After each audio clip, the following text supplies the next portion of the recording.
Hello guys and girls, how's it going? Now this video might be a little bit choppy, so I do apologise. But let's start off by saying welcome to Scriptum. So I'm just playing in single player mode at the moment, just to really, well, show off the game a little bit. Now, this single player mode is completely non-optimised. It's still very much work in progress. The whole game is very much work in progress. There is a lot of things that need to be done. Now, I'm playing currently on the medium graphics setting, but let's just talk about some of the things that are really, really cool about this game. First of all, basically it's squad in World War II, and you've got some very cool vehicles, like the Panther here. You've got this beautiful Panther. I think it's a Panther A, but I could be wrong. I'm terrible at telling the difference between the models. But it's got a beautiful Zimmerite coating here. Absolutely gorgeous vehicle. We also have our Panzer IV over here. Wander over. So we've got the Panzer IV here. And these are your sort of main tanks. Now, sadly, the Puma here, well, it didn't last very long. It got a bit of damage after I kind of shot it. So anyway, let's hop into the Panzer and have a little bit of a look. Now, the game is just out today as a just in testing, basically.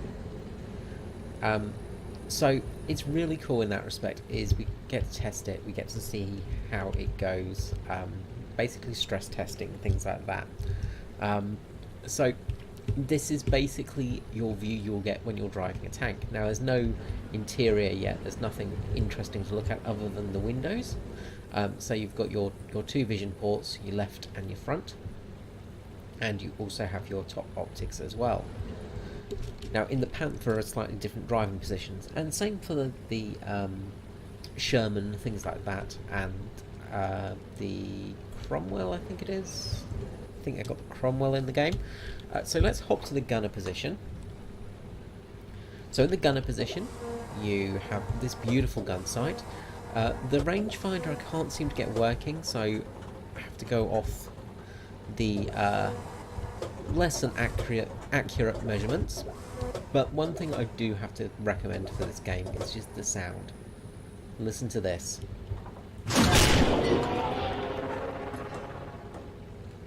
That is the sound of your gun firing. Now, actually, we might be in a Panzer III here, because we've got the 50cm gun. So, sorry, the 50mm gun. So we might be in a slightly, we might be in the Panther III. Sorry, Panzer III. But it is just, it's glorious to go around in one of these things. It just makes you feel like an absolute boss. The armour modelling is quite... Hello?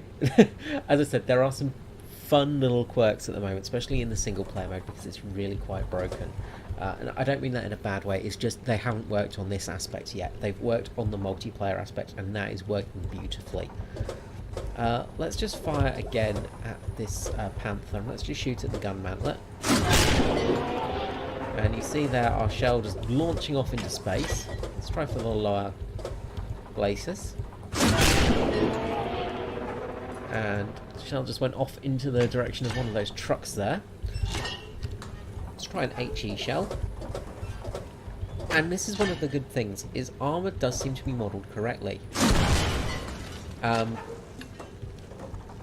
When you're shooting at these vehicles, they don't seem to die easily from rounds that shouldn't kill them. They don't have like a hit point system that some games go with. So let's just hop to the machine gunner port. So this is your machine gunner.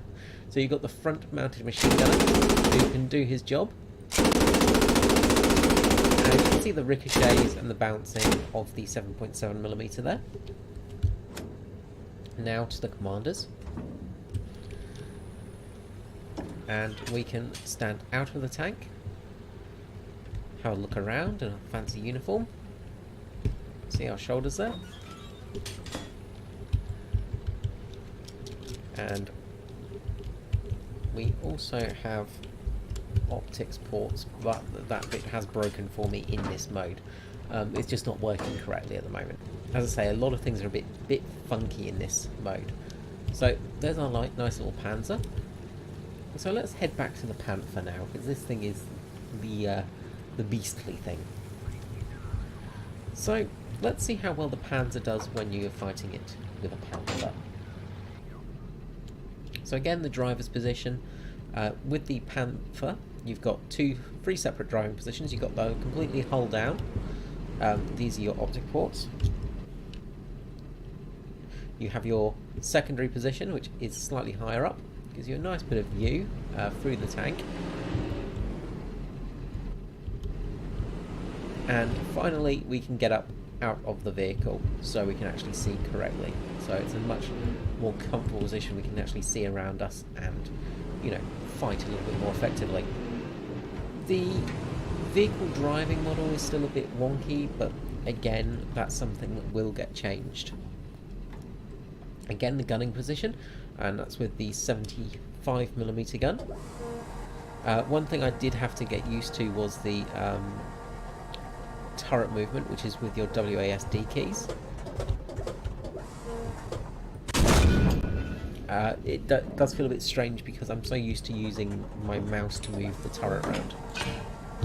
But when you get used to it, it's not too bad.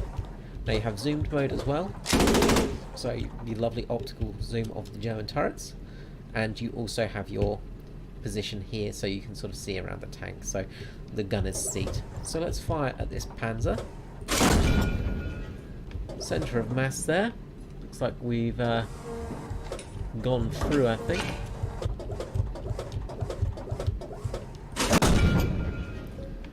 Definite damage there. There's a bit of fire coming out, so that crew would probably be running away right now. So again, we'll hop to the commander's position. So, oh wait, sorry, this is machine gunners, sorry. So the machine gunners, again, we know what machine guns are like.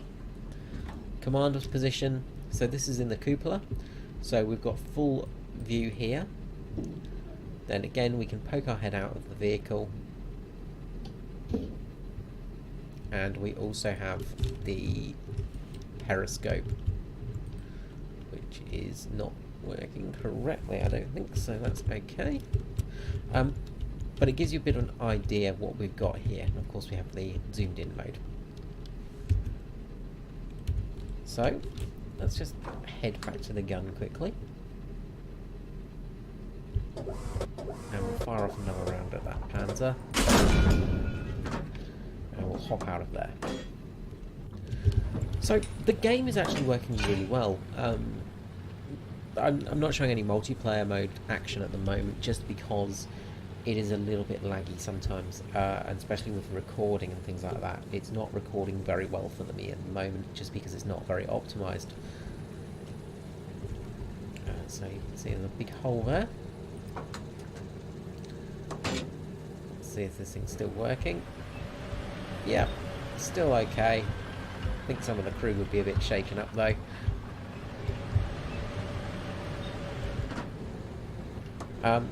So yeah, it is really, really fun. The game itself is very good from what I've found. The fact that you have all the different vehicles, the command system, does take a bit of getting used to. You can set rally points, things like that. You just have to do it by pressing enter and put it on the actual menu. And then you can actually set those through there, I believe. So that's something that you do get a little bit used to. I've tended to get the squad leader role for the most part, and that's been a bit awkward because, well, I'm not very good at that. You have different units as well. So you've got logistics, infantry and platoon commanders, all with their own skills. Everybody has a slightly different skill as well. The different skills mean you can do things. So you can build like, for instance, you can build like fortification sort of areas. You can set up new waypoints, things like that. You use a logistics team who move in these lovely trucks, which I can't use because it's a logistics team for using them, and they will bring forward all the equipment that's needed. Another nice thing is you can actually climb on the vehicles as well, so if you wanted to, you could move some units in with this way. Get in the tank a little bit awkwardly there, but it does give you that option of getting in the vehicles and trying them out in different ways, so that's quite cool as well. So far I've not managed to kill anything with a grenade, vehicle wise, which is good because again it's not easy to kill a tank with a grenade. That would be the only way of doing it realistically. And as you can see there, it doesn't quite model, but you can destroy things. So that was one of our wagons that was carrying spare bits and bobs. Things like that will get damaged. If you get hit by shrapnel, you will need to get medical aid. Medical aid is done by field dressing.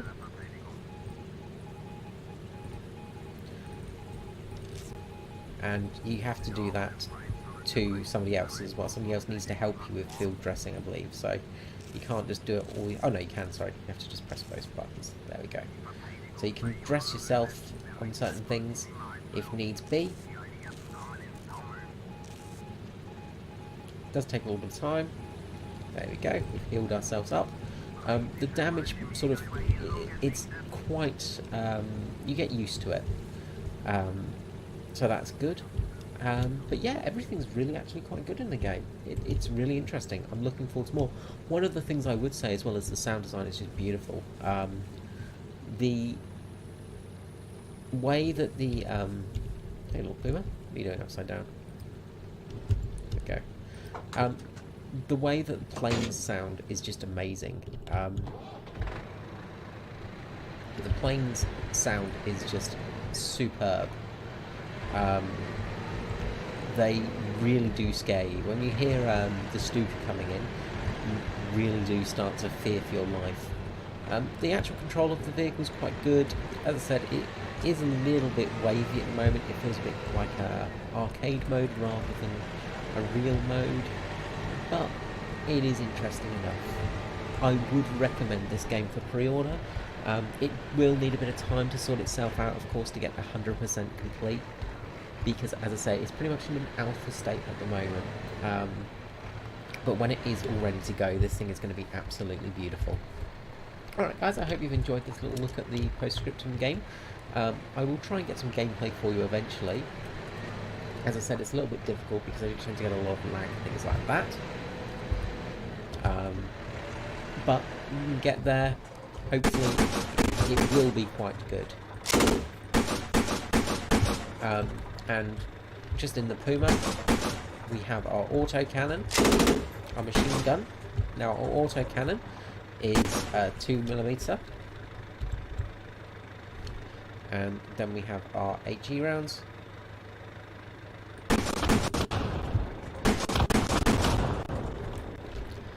And again, you sort of you get, sorry, did I say 2mm? 20mm. 20mm autocannon there, and we've got the 7.75mm. You do really have quite a lot of fun in these things. They're absolutely, these things you're terrifying when you see them. They're quite scary to look at, and when you get them coming over the hill, they're quite terrifying. Anyway, I hope you've enjoyed this little bit of a look at. Let me know in the comments below if you're excited for this game, and I will catch you all next time. Thank you so much, and bye bye.